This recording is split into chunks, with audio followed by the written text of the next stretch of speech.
Ajab, semua sudah buat, semua sudah okey sekarang. Sekarang ini bisi Ajab, sini ada satu bisi taruh.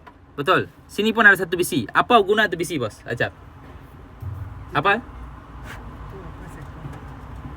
Ada kabin atas satu Antena. antena. Oh, situ signal dapat menyala. Kalau orang pegang ini bisi, masa magnet jalan dia terus sudah dapat signal lah. Sudah dapat signal naik atas. Terus dapat signal naik atas So kalau tahu lu masuk ini panel, lu jangan pandai-pandai pegang. Tengok sini ada satu, sini ada dua, dalam ada satu, sini semua mana tempat lu pegang pun boleh mati short punya. So jangan buat kerja lebih pandai pelakon punya kerja. Sekarang awal-awal saya sudah cakap, okey? Itu saja. Sekian, terima kasih. Kalau sudah jalan nanti WhatsApp sama saya, okey?